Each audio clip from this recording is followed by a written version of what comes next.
Hello everyone, मैं हूं सोहेल। उम्मीद करता हूं सब लोग ठीक होंगे। स्वागत करता हूं एक बार फिर से एक नई वीडियो में। तो जी, India versus England test series शुरू होने वाली है। 20 तारीख को पहला मैच खेला जाएगा। तो 5 टेस्ट मैचेस खेले जाएंगे। ये पहला टेस्ट मैच है जो 20 जून को शुरू होगा WTC चैंपियनशिप के बाद। WTC चैंपियनशिप का जो मैच है, फाइनल है, वो 11 जून से शुरू होगा, 16 जून तक चलेगा। उसके बाद India versus England 5 test matches की सीरीज शुरू हो जाएगी, जिसके चलते कि इंग्लैंड ने अपने पहले टेस्ट मैच के लिए, जो कि 20 तारीख को शुरू होना है, इंग्लैंड ने अपना स्क्वाड अनाउंस कर दिया है 13 मेंबर्स का। 14 मेंबर्स का स्क्वाड अनाउंस किया है। स्क्वाड पहले हम देख लेते हैं यहाँ स्क्रीन पे। Ben Stokes captain, Shoaib Bashir, Jacob Bethell, Harry Brook, Brydon Carse, Sam Cook, Zak Crawley, Ben Duckett, Jimmy Overton, Ollie Pope, Joe Root, Jimmy Smith, Josh Tongue, Chris Woakes. Mark Wood इसमें नहीं है। ये पहले टेस्ट मैच के लिए squad है। जो मुझे हैरानी हुई कि मार्क वुड नहीं है इस स्क्वाड में। पता नहीं क्यों नहीं है अभी। खैर, उनके रिलेटेड कोई खबर भी नहीं है कि वो चोटिल हैं या क्या उनका मसला है। तो ये बात की बात है, जब खबर मिलेगी उसके बाद बात करेंगे क्या क्या सीन है इसका। मार्क वुड का अच्छी बॉलिंग कर रहे थे, और जोफ्रा आर्चर नहीं है, एज वी ऑलरेडी नो कि उनका थंब इंजरी है। तो वो आई थिंक सेकंड मैच में वो अवेलेबल होंगे। आज ही मैं पढ़ रहा था कहीं, I think ESPN Cricinfo की कोई रिपोर्ट थी, उसमें मैं देख रहा था कि क्लियर हो गई है उनकी इंजरी, बट वो सेकंड टेस्ट मैच से खेलेंगे, फर्स्ट टेस्ट मैच में अवेलेबल नहीं होंगे। तो पहले टेस्ट मैच का जो स्क्वाड है वो अभी भी हम देख रहे हैं स्क्रीन पे। Ben Stoke, Shoaib Bashir, Jacob Bethell, Harry Brook, Brydon Carse, Sam Cook, Zak Crawley, Ben Duckett, Jimmy Overton, Ollie Pope, Joe Root, Jamie Smith, Josh Tongue, Chris Woakes. शुरुआत करते हैं बेन स्टोक्स से। यार बेन स्टोक्स कप्तान। पहले यार बात करूंगा, अभी जो इंग्लैंड है ना, अपना लास्ट टेस्ट मैच खेली है अभी हाल ही में इंग्लैंड के आयरलैंड के साथ। उससे पहले जो अपना ये टेस्ट मैच खेले थे वो पाकिस्तान के साथ खेले थे अक्टूबर में। 2-3 टेस्ट मैचेस खेले थे। 2 इनके हुए थे अपने मुल्तान में, जो कि एक हारे थे एक जीते थे। उसके बाद एक हुआ था रावलपिंडी में, जो कि हार गए थे। तो 2-3 टेस्ट मैचेस खेले थे, 2 हारे थे और एक जीता था। इन्होंने 2-1 से सीरीज हार के आए थे पाकिस्तान से। और उसके बाद इन्होंने आयरलैंड के अगेंस्ट खेला। आयरलैंड से वो आसानी से मैच जीत गए। इंग्लैंड 3 दिन में आई थिंक हरा दिया था। तो उसके बाद जो है अब ये अपना टेस्ट मैच खेलने जा रहे हैं एक बड़ी टीम के अगेंस्ट, इंडिया के अगेंस्ट। तो स्क्वाड हम देख चुके हैं। अब बात करते हैं यार इनके स्क्वाड से। बेन स्टोक कप्तान है ऑब्वियसली। बाकी किसी तरह की क्रिकेट नहीं खेल रहे हैं बेन स्टोक्स। हमने चैंपियंस ट्रॉफी में भी देखा, हमने उससे अभी हाल ही में वेस्ट इंडीज़ के अगेंस्ट ODI सीरीज हुई है, उसमें भी हमने देखा कि बेन स्टोक्स नहीं थे। पिछले साल इन्होंने वर्ल्ड कप लास्ट खेला था, उसके बाद इन्होंने कोई भी ODI क्रिकेट नहीं खेली है। पिछले साल नहीं, पिछले से पिछले साल इन्होंने ODI वर्ल्ड कप खेला था, उसके बाद कोई क्रिकेट इन्होंने नहीं खेली है। बेन स्टोक ऑब्वियसली कप्तान है। पिछले 2-3 सीजन इनके WTC के तीनों जो साइकिल रहे हैं, 21 का, 23 का और अभी 25 वाला, ये कोई खास रहे ही नहीं है। नंबर 6 पे आई थिंक इन्होंने पिछली बार ही ख़त्म किया है इनकी कप्तानी के अंडर। तो एक और मौका है, शुरुआत अच्छी करना चाहेंगे, वहीं पे इंडिया भी शुरुआत अच्छी करना चाहेगी यार। उसके बाद शोएब बशीर हैं। शोएब बशीर खेलेंगे या जैक क्रॉली खेलेंगे, इसमें कुछ कहा नहीं जा सकता। शोएब बशीर आई थिंक हमें खेलते हुए नजर आएंगे, क्योंकि अभी हाल ही में आयरलैंड के अगेंस्ट शोएब बशीर का जो है अच्छा मैच गया। इन्होंने विकेट लिए, आई थिंक 4-5 विकेट्स इन्होंने लिए थे। तो उसके बाद आ रहे हैं जेकब बीथल। जेकब बीथल की बात करूं तो अभी तक इन्होंने 3 टेस्ट मैचेस खेले हुए हैं यार। जेकब बीथल ने अभी तक सिर्फ 3 टेस्ट मैचेस खेले हुए हैं, और इन्होंने जो तीनों टेस्ट मैचेस हैं ना वो खेले हुए हैं न्यूजीलैंड के अगेंस्ट। ठीक है, न्यूजीलैंड के अगेंस्ट खेले हुए हैं। डेब्यू हुआ था 28 नवंबर 2024 को, जिसमें इन्होंने पहली इनिंग में 10 किए थे, दूसरी इनिंग में 50 नॉट आउट किए थे। इसमें जो है इंग्लैंड ये टेस्ट मैच जीत गई थी आई थिंक। और पूरे मैच में इन्होंने 2 इनिंग्स में मिला के 60 रन किए थे। दूसरे टेस्ट मैच में, वो भी न्यूजीलैंड के अगेंस्ट था, पहली इनिंग में 16, दूसरी इनिंग में 96 किए थे। तीसरे टेस्ट मैच में पहली इनिंग में 12 और दूसरी इनिंग में 76 किए थे। तो यानी टोटल 3 टेस्ट मैचेस में इनके कुल मिला के 260 रन हैं, जिसमें कि हाईएस्ट 96 है, बैटिंग एवरेज 52 है, विच इज़ वेरी गुड यार, विच इज़ वेरी गुड। और इनका 100 कोई नहीं है, 50 ये 3 कर चुके हैं, 3 टेस्ट मैचेस में 3 50, जिसमें 2 बड़े 50 हैं, एक 76 है और एक 96 है। तो जो है एक अच्छा एडिशन है ये इनके लिए, इंग्लैंड के लिए। और उसके बाद आ जाते हैं हैरी ब्रूक। हैरी ब्रूक के बारे में हम जानते ही हैं यार, इनका जो पाकिस्तान वाला टूर था उसमें इन्होंने आई थिंक 300 भी किया था, 316 किया था कि कितना किया था पहले टेस्ट मैच में मुल्तान के अगेंस्ट। वो रोड पिच थी जो वहाँ पे बड़ी ज़बरदस्त बैटिंग करी थी। उसके बाद अभी इंग्लैंड में इन्होंने आई थिंक फिर से 100 किया है, आयरलैंड के अगेंस्ट भी 100 किया है, वहीं पे जो रूट ने भी 100 किया है। तो Harry Brook again very good addition यार, ये परमानेंट मेंबर हो ही चुके हैं यार इंग्लैंड क्रिकेट टीम के अभी, ऑल 3 फॉर्मेट्स के।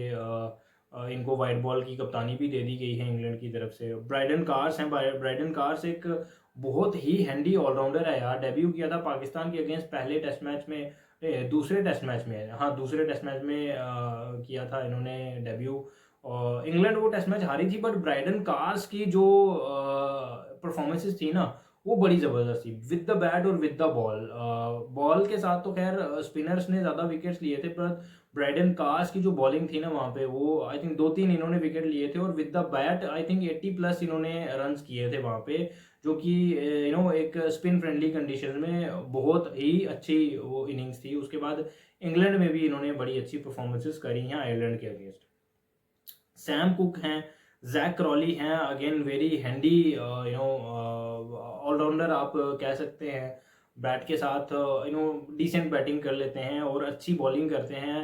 इन्होंने इंडिया में किया था अपना डेब्यू इंडिया के अगेंस्ट ही, और पहला टेस्ट मैच जितवाया था इन्होंने, जिस टेस्ट मैच में डेब्यू किया था वो टेस्ट मैच इन्होंने जितवाया था इंग्लैंड को। उसके बाद बेन डकेट पे आ जाते हैं। बेन डकेट अगेन ओपन करते हैं इंग्लैंड के लिए, बहुत ही हैंडी बैट्समैन हैं, अगर 10-12 ओवर भी खेल गए तो ये अच्छे रन रेट के साथ रन्स करते हैं, 50-60 ऊपर से तेज़ी के साथ लगाने की कोशिश करते हैं। बेन डकेट ने अभी 100 भी लगाया था, आई थिंक 100-150 के करीब इसने रन्स किए थे, 150 के करीब इसने रन्स किए थे अपना आयरलैंड के अगेंस्ट।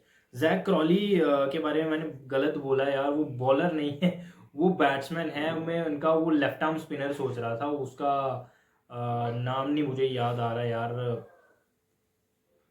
पहला टेस्ट मैच उसने खेला था इंडिया के अगेंस्ट, मुझे उसका नाम नहीं याद आ रहा, मैं उसका नाम मिक्सअप हो गया मेरे से। जैक क्रॉली ओपन करते हैं बेन डकेट के साथ, इन्होंने भी सेंचुरी करी थी यार आयरलैंड के अगेंस्ट, इसने भी सेंचुरी करी थी। बेन डकेट और जैक क्रॉली दोनों ने ही सेंचुरी करी थी, आई थिंक 200 प्लस की पार्टनरशिप लगी थी इंग्लैंड आयरलैंड के अगेंस्ट इन दोनों की।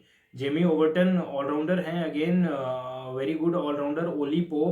ओली पोप जब इन्होंने इंडिया में आके टेस्ट मैच इंडिया को हराया था ना पहला वाला, ओली पोप ने 191 किए थे पहले टेस्ट मैच में, तो बहुत बड़ा इनका इम्पैक्ट था वो टेस्ट मैच जिताने में इंग्लैंड को।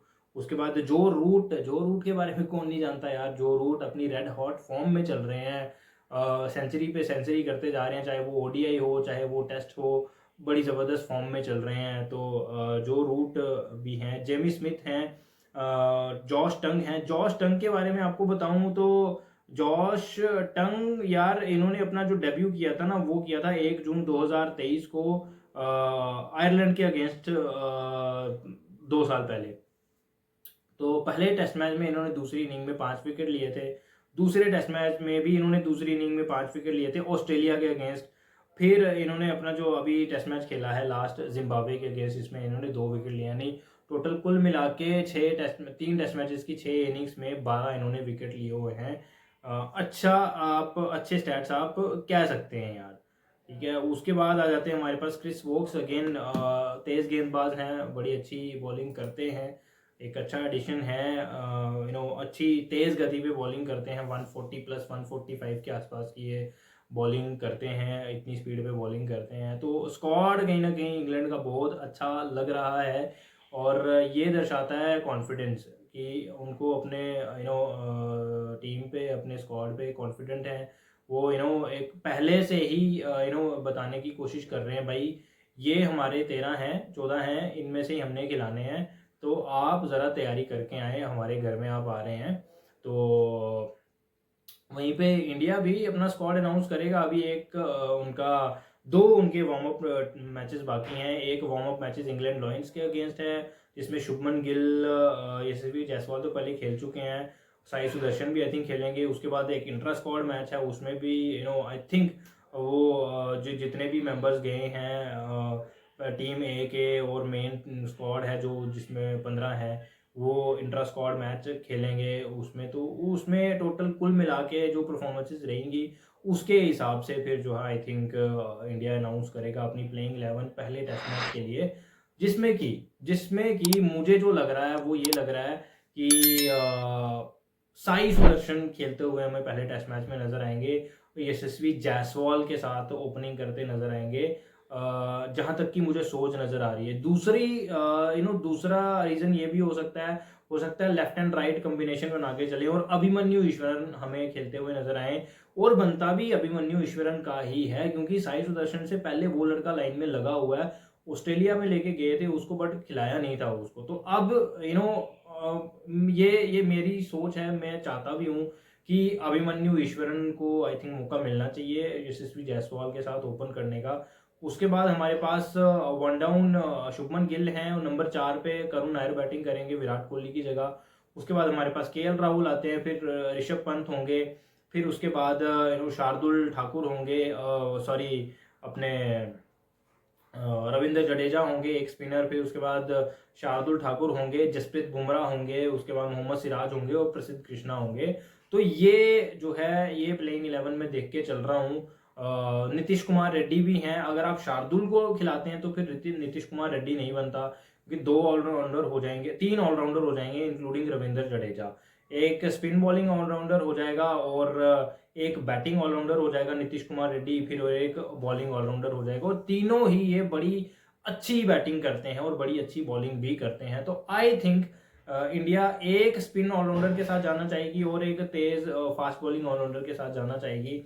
एक ही स्पिनर खेलेगा, आई थिंक रविंद्र जडेजा हमें खेलते हुए नजर आएंगे, या इसमें हमारे पास स्क्वाड में वाशिंगटन सुंदर भी हैं, बट कहीं ना कहीं एक्सपीरियंस को अगर कंसीडर किया जाता है तो रविंद्र जडेजा हमें खेलते हुए नजर आएंगे पहले टेस्ट मैच में, कंसीडरिंग उनका एक्सपीरियंस। बाकी आगे चल के इनका आई थिंक मिक्सअप होता रहेगा। जसप्रीत बुमराह पहले टेस्ट मैच में होंगे, दूसरे में आई थिंक रेस्ट दिया जाएगा, तीसरे में भी होंगे, चौथे में आई थिंक नहीं होंगे, फिर 5वें में भी होंगे, क्योंकि ये पहले से ही खबरें निकल के आ रही हैं कि जसप्रीत बुमराह हमें इंग्लैंड में 3 टेस्ट मैचेस ही खेलते हुए नजर आएंगे, क्योंकि उनका वर्कलोड मैनेजमेंट के चलते जो इंजरी उनको हुई, कितनी देर वो आई थिंक जनवरी के बाद उन्होंने अपना सारी क्रिकेट उन्होंने मिस की है। फरवरी में चैंपियंस ट्रॉफी हुई वो भी मिस की, पहले 3-4 मैचेस आईपीएल के भी उन्होंने मिस किए। तो कहीं ना कहीं ये जो है ये अफोर्ड नहीं कर सकती है इंडियन क्रिकेट टीम की जसप्रीत बुमराह दोबारा से इंजर्ड हो जाए। तो उनको रोटेशन पॉलिसी पे आई थिंक खिलाया जाएगा मोहम्मद सिराज और अपना प्रसिद्ध कृष्णा के साथ। तो ये ऐसा स्क्वाड ऐसा इंडिया का हो सकता है पहले टेस्ट मैच में। आई थिंक अभिमन्यु ईश्वरन को खेलना चाहिए, उनको खिलाना चाहिए, और मे भी हो सकता है साई सुदर्शन भी खेल सकते हैं यार, क्योंकि वो भी बड़ी अच्छी फॉर्म में नजर आए हैं। बाकी डिपेंड वो करेगा कि ये जो 2 test matches warm up test matches हैं, एक वार्म अप टेस्ट मैच है और एक इंट्रा स्क्वाड मैच है, उसमें किस तरह की परफॉर्मेंसेस करते हैं। तो अभिमन्यु ईश्वरन ने तो पहले जो वार्म अप टेस्ट मैच था उसमें तो आई थिंक दूसरी इनिंग में 60 किया था, आई थिंक मेरा ख्याल है, जहाँ तक कि मुझे याद है 60 किया था। तो बाकी जब टीम आएगी फिर उसके बाद डिस्कस करेंगे स्क्वाड पे। फिलहाल इस वीडियो में इतना ही, मिलते हैं एक नई वीडियो में, तब तक के लिए टेक केयर एंड